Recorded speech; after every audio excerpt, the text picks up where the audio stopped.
Magandang umaga, magandang tanghali at magandang gabi po sa ating lahat.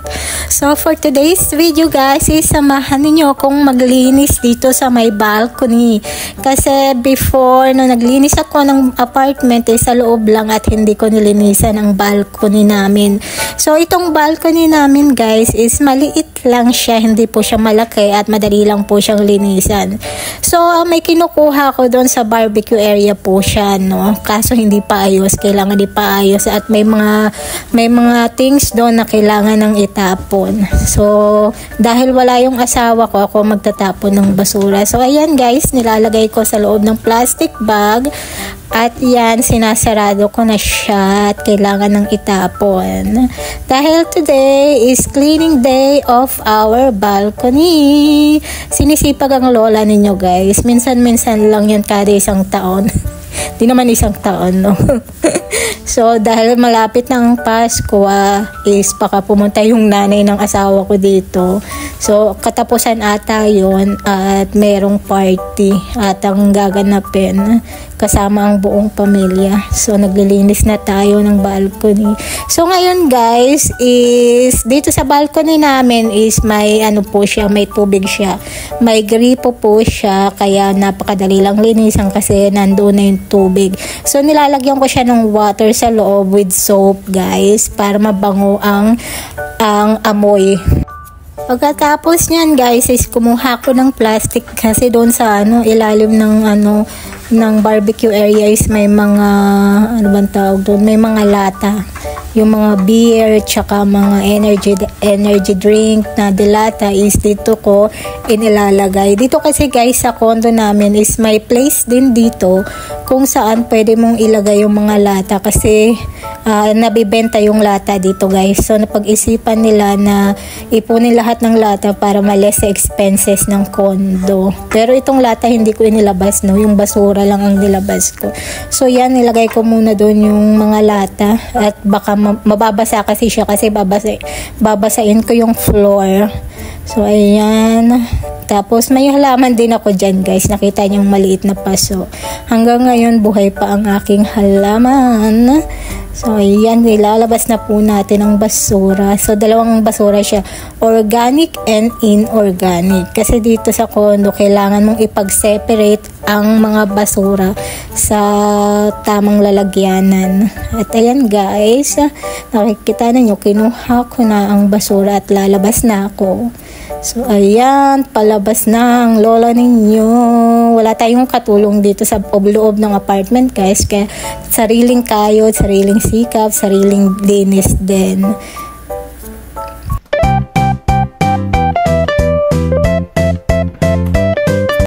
Pagkatapos guys, nung nailabas ko na yung basura is may kukuhanin tayo sa loob ng cabinet. Kailangan ko ng timba. So paglalagyanan ko siya ng tubig na may soap. So ayun yung ipangahalo ko doon, ipanglilinis ko sa balcony. So maraming plastic sa loob ng timba guys. Kasi diyan ko nilalagay yung mga plastic na pinag-groceryhan namin. So tara, punta na tayo sa may balcony. At tayo na pong maglilinis ng balcony namin. So ayan guys, nakikita ninyo ang hirap mag-video dito sa totoo lang habang kumikilos ka. Dapat talaga may taga-video ka. Sariling sikap nga ba. So ayan, nakikita ninyo may gripo siya. So ayan guys, may gripo kami. So may tubig. At nakikita ninyo sobrang dumi niya. Ang dumi talaga nitong guys, itong door area namin dito kasi lahat pag umuulan, naalikabukan, mga ganyan. So minsan ko lang kasi ito linisan. Hindi ko ngayon masyadong nililinisan kasi maulan. So itong balcony kasi namin guys is walang window. So talagang open na open siya. So naalikabukan siya, naulanan siya. So ayan, lagyan natin siya ng tubig. So nilalagyan ko ng tubig doon sa gilid para madaling maalis. At nilang gamit ko dyan guys is toothbrush, no. Kasi wala naman kaming brush na pang So ayan, ginagamit ko. Tinatanggal ko, maganda siyang pantanggal din ng mga kasulok-sulukan guys, no. So ayan ang ginagawa ko, brush lang ng brush hanggang matanggal kasi talaga sobrang dumi na niya. So nung nakita ko, sige na nga, linisin na nga natin to. So, ayan, linis lang tayo mga guys. So, ayan, katapusin lang natin ang paglilinis. So, ayan, yung mga kasulok-sulukan ng tapos niyan is, yan, maglilinis na tayo sa floor. So, ayan guys, inaalis ko lang dyan yung mga water doon sa ano ba tawag, sa may pintuan ng balcony. Kasi may water siya, no? Kaya kailangan nating So, itong balcony pala namin, guys, is yung floor niya is wooden. Pero yung kahoy na yan, guys, is siya talagang good for water siya, no? Kasi dito sa lugar nila, guys, talagang kahit saang lugar naman talaga, no? May mga kahoy na nabibili na strong sa water at may mga kahoy na nabibili na hindi pwedeng mabasa. So, sa balcony kasi namin, yung kahoy na yan, pwede siyang mabasa. So, hindi siya nasisira kahit na mabasa siya.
At ayan guys, yung floor ng balcony, nakikita ninyo sobrang alikabok niya sa totoo lang. Tingnan nyo, oh.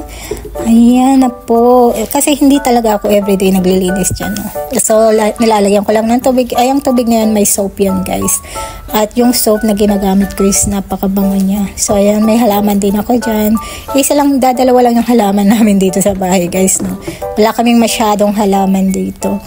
Ayan, so nilagyan ko lang siya ng tubig. Pagkatapos niyan is ibabrush natin.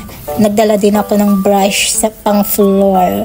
So ayan, nakikita ninyo, oh, talagang dumi niya ng bongga-bongga. Buti na lang maliit lang yung balcony namin, napakadali lang niyang linisan. So ayan, binabrush ko ng bongga-bongga itong floor. So, hindi naman na siya kailangan i-brush guys, no? Kailangan mo lang talagang alisin yung water, malinis na agad siya. Kasi yung dumi na yan, ay alikabok talaga yan, no? Hindi naman kumakapit sa wood. So, napakadali lang niyang linisan. So, ayan, pa-brush-brush lang ako dyan guys, no? So, ayan, antayin yung matapos yung pagbabrush. So, ganyan ako maglinis ng balcony. Minsan, hindi mo na kailangang i-brush. Pwede mo na lang siya lagyan ng tubig at i-wipe mo na lang. Malilinisan naman siya. Pagkatapos ko guys, maglinis ng balcony is nagutom ang lola ninyo. So, nung natapos na ako is napunta na ako sa kusina at pinainit ko na yung natirang pasta kagabi, no. Ayun na lang yung umagahan ko guys, kasi pag may kinakain ako at hindi ko nauubos, nilalagay ko siya sa isang box, container box, at nilalagay ko siya sa loob ng fridge. At kinabukasan, ayun ang kakainin ko. So, ayan. Katapos niyan, kumuha rin ako ng glass at kukuha tayo ng cola, no. Tapos, sobrang init ngayon, guys. Sobra talaga. My husband telling the weather today is 34, guys. Like 36. Oh my God, too much hot. So, ayan. Naglagay ako ng yellow. Kailangan natin ng yellow, guys, kasi summer na summer ang page ng weather nila dito. So, ayan. Pagkatapos niyan, kumuha ko ng plato. Yung maliit na plato lang kasi onti lang naman yung pasta. At naglagay na rin ako ng cola. Cola is life. Pero, wag tayong iinom masyado ng cola, guys. Or sobrahan natin ang pag-inom ng cola. Kasi nakakaano po yan ng bato sa loob ng katawan at dangerous po yan, no. Sa akin kasi nililimit ko lang yan, guys. Hindi ako masyadong cola, more on tubig talaga ako, guys, no. Kasi ang cola is dangerous din yan pag nasobrahan sa katawan. So, ayan ang aking food. Cola with pasta. So, tara, kain na tayo guys. Samahan ninyo kung mag-umagahan mag-isa. Lagi na lang nag-iisang nag-uumagahan. Ngayon lang yan guys kasi may trabaho ng aking asawa. So, ayan, nakikita ninyo. So, naka-open yung balcony lahat-lahat kasi naglinis din ako dito sa may apartment, no. Hindi ko na binidyoan kasi masyadong mahaba na yung video kung bibidyoan ko pa, no. So, ayan, sinarado ko lang guys kasi parang fresh naman sa loob ng apartment. Ayan. Ayan ang binuksan ko. Kasi nakikita ko in the right side. So, left side ang binuksan ko. So, ayan. May kinuha pa akong laptop. Syempre, movie is life, no? Habang kumakain kasi ako, nanonood ako ng movie. Mahilig ako sa horror movies, guys, no? Kahit mag-isa ako, hindi ako natatakot manood ng horror movies. Hindi ko alam kung bakit mahilig ako sobra. So, ayan guys. So, ito na ang ating last video. Sana na-enjoy ninyo ang video ng paglilinis ko ng balcony. I hope to see you soon. Bye-bye!